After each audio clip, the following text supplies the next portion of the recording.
માં જુદી અને માનો પાલવ પણ જુદો. મર્મ જાણો તો મજાની વાત. સાચું તો એ છે કે માની ઓળખાણ થાય અને 9 મહિના પછી માના પાલવની પણ ઓળખાણ થાય.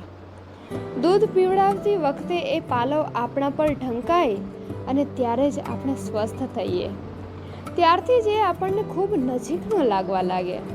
પછી એ મળતો જ રહે, જીવનના પૂરા આયખા સુધી મળતો રહે.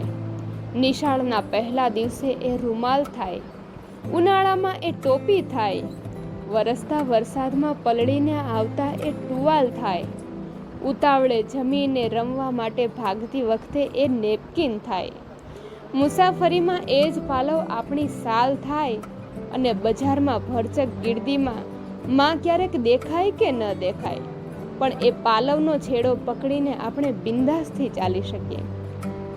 એ ગીર્દીમાં આપણી દીવાદંડી થાય, દૂધ રેડતી વખતે એ સાણસી થાય, ઉનાળામાં લાઇટ જાય ત્યારે એ પંખો થાય અને પરિણામના દિવસે જ એ પાલવ આપણી ઢાલ થાય. બાપુજી ઘેર આવે ત્યારે ચા પાણી થાય, પછી જ એ પાલવ આપણા પરિણામની રજૂઆત કરે. આજે છોકરાઓનું પરિણામ આવ્યું છે. હા, સારા માર્ક્સ છે, પણ એકાદ વિષયમાં થોડા ઓછા માર્ક્સ છે. એ ધ્યાન જાય અને બાપુજી ખીજાવવાનું શરૂઆત કરે એ પહેલાં જ પાલવ બોલી નાખે, ના, એણે કહ્યું છે કે હવે અભ્યાસમાં ધ્યાન આપશે અને આવતા વર્ષે પરિણામ સારું લાવશે. બાપુજીનું ખીજાવાનું શરૂ થતાં જ આપણે એ પાલવની આડમાંથી ક્યાંય છૂ થઈ જઈએ. હાથની મુઠ્ઠીમાં પાલવનો છેડો જોરથી પકડતી વખતે એ પાલવે જ આપણને શીખવાડ્યું કે ક્યાં, ક્યારે, શું અને કઈ રીતે બોલવું.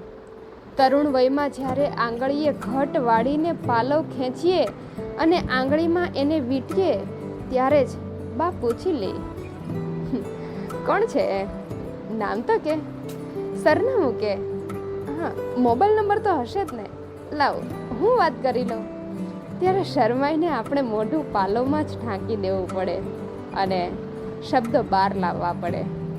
પાર્ટી કરીને આવીને દાદરના પગથિયા ચડીએ, બારણાનો અવાજ ન આવે એ રીતે પાલવથી જ બારણાને ખોલીને આંકડિયા ફરતું કપડું એ જ પાલવને બનાવીએ.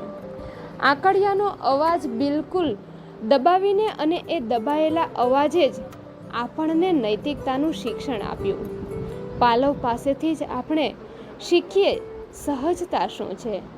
પાલવ પાસેથી જ આપણે શીખીએ કે સૌજન્યતા શું છે. પાલવ પાસેથી જ આપણે શીખીએ કે સાત્વિકતા શું છે. પાલવ પાસેથી જ આપણે શીખીએ કે સભ્યતા શું છે. પાલવ પાસેથી જ આપણે શીખીએ કે સજાગતા શું છે. પણ આ બધું અત્યારના જમાનામાં શીખવા ક્યાં જાવું? હાલમાં જીન્સ ટી શર્ટ અને મિની સ્કર્ટમાં માનો પાલવ ક્યાં ગોતવા જાવો? તમને માનો પાલવ જડે છે? કમેન્ટ બોક્સમાં જરૂર કમેન્ટ કરજો. તમે આજના જમાનામાં ક્યાં માનો પાલવ ગોતો છો? તમને માનો પાલવ કેવો લાગ્યો? કમેન્ટમાં જરૂર જણાવજો. તમને અમારા વિચારો ગમ્યા હોય તો ચેનલને લાઈક કરો, શેર કરો અને સબસ્ક્રાઈબ કરો.